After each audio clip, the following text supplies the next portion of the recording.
va noter son titre.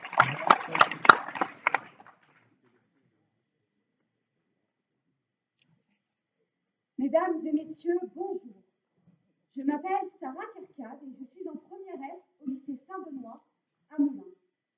Je suis ici aujourd'hui pour discuter et réfléchir avec vous sur la célèbre citation de Jean Rostand, à savoir « La science a fait de nous des dieux avant même que nous méritions d'être des hommes ».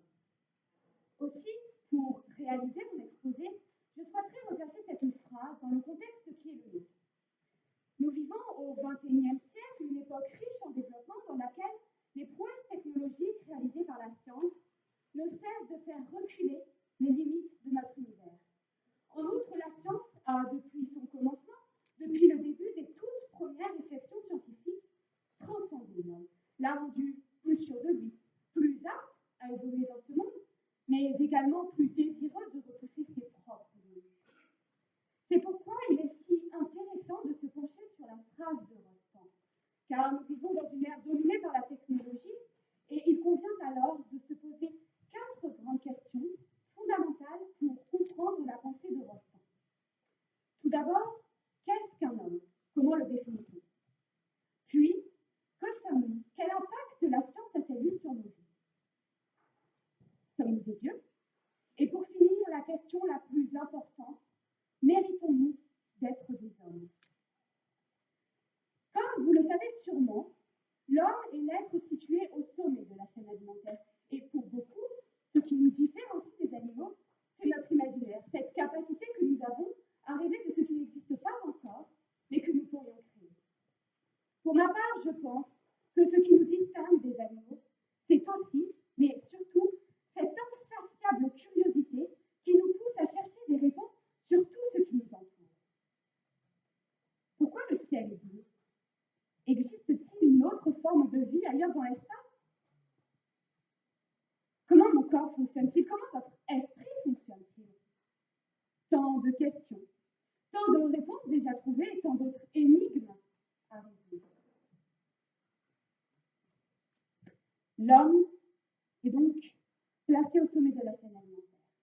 Et l'outil dont il se sert le plus est la science, un outil merveilleux, soit dit en passant.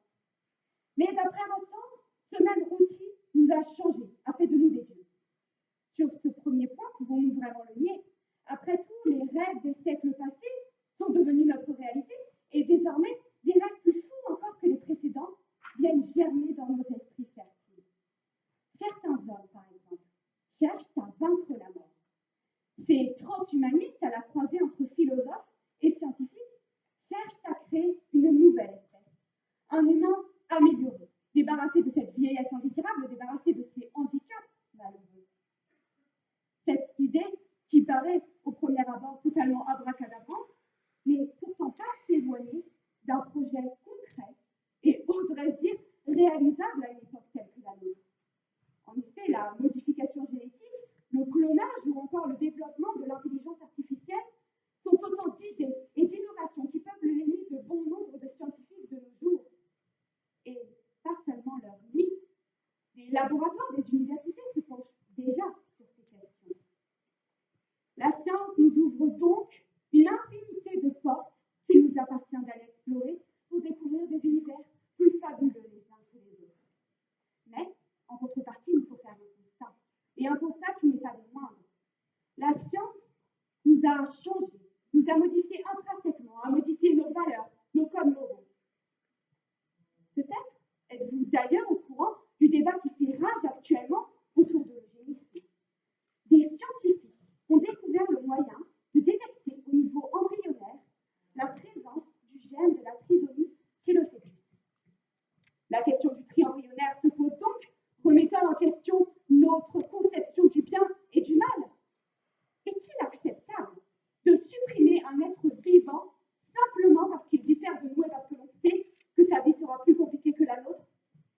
Pouvons-nous, en notre âme et conscience, nous substituer à Dieu? En avons-nous seulement le droit?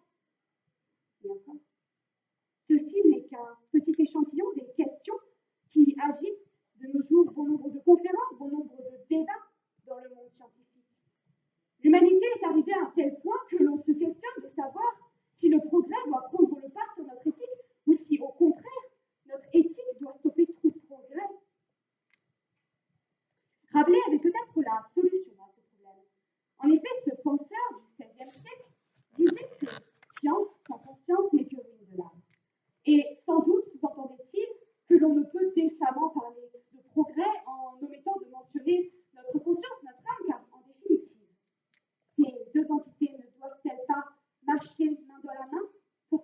évolution avancée vers le meilleur de nous-mêmes.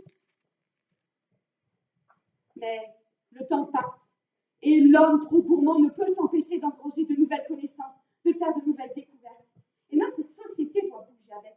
Nous devons bouger avec. Nous n'avons pas le choix, car ces prouesses technologiques nous entraînent inexorablement vers un avenir qui nous appartient de contrôler. Et je le répète, qu'il nous appartient de contrôler. Mais parlons plus encore de cet avenir, si vous le voulez. Nous ne sommes pas immortels, mais peut-être le serons-nous dans un futur relativement imaginable. Nous ne sommes pas omniscients, mais à la réflexion faite, les réseaux sociaux nous rapprochent chaque jour un peu plus de cette capacité à tout savoir d'autrui à chaque instant. En somme, nous ne sommes pas encore de ces dieux impérieux qui dominent le monde de leurs pouvoirs incommensurables. Néanmoins, et Rostand n'avait pas tort sur ce point, nous ne sommes plus de ces simples hommes que l'on eût pu trouver quelques siècles auparavant. Non, la science nous a bel et bien changé, nous a bel et bien accordé des pouvoirs que l'on pourrait qualifier de divins, notamment celui d'avoir prise sur le destin d'autrui. Je ne parle pas là du pouvoir de vie et de mort qu'un individu peut exercer sur l'autre, car en somme, il n'y a pas besoin de grandes connaissances scientifiques pour tuer. Les animaux en sont capables d'instinct. De même, sauver une vie ne dépend pas forcément du ressort scientifique. Non, je m'exprime là à une échelle plus vaste, plus conséquente. Connaissez-vous Marie Curie, cette femme de génie qui a découvert deux éléments radioactifs, que sont le radium et le polonium, marquant de ce fait une incroyable avancée dans le domaine scientifique au début du XXe siècle? Mais saviez-vous plus encore que la radioactivité est utilisée dans le domaine médical? Que ce soit par le biais de radiothérapie, c'est-à-dire le processus de destruction des cellules cancéreuses par le biais d'irradiation, ou que ce soit par le biais de tomographie ou de scintigraphie, la radioactivité peut sauver des vies. Et en cela, la science est formidable, car quoi de plus révélateur de notre humanité que l'acte conscient de tout mettre en œuvre pour sauver la vie d'autrui. Cependant, utilisé dans un autre domaine et toujours pour reprendre ce même exemple de la radioactivité, la science peut se montrer ô combien meurtrière et l'homme ô combien inhumain.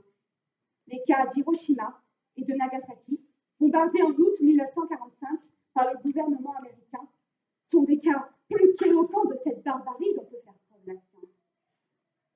La bombe nucléaire, l'arme de destruction massive qui a ôté cet été-là la vie à plus de 535 000 personnes et qui a causé des dommages collatéraux plus qu'importants.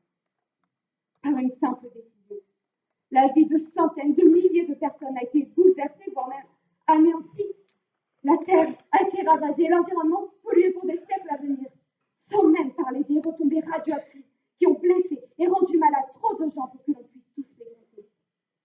Voilà ce que la science peut avoir de terrible. Voilà les pouvoirs surhumains que la science peut accorder aux hommes. Ce même pouvoir de destruction que l'on accorde d'habitude aux dieux. Mais, à la réflexion faite, qui de l'homme ou de la science est le vrai coupable?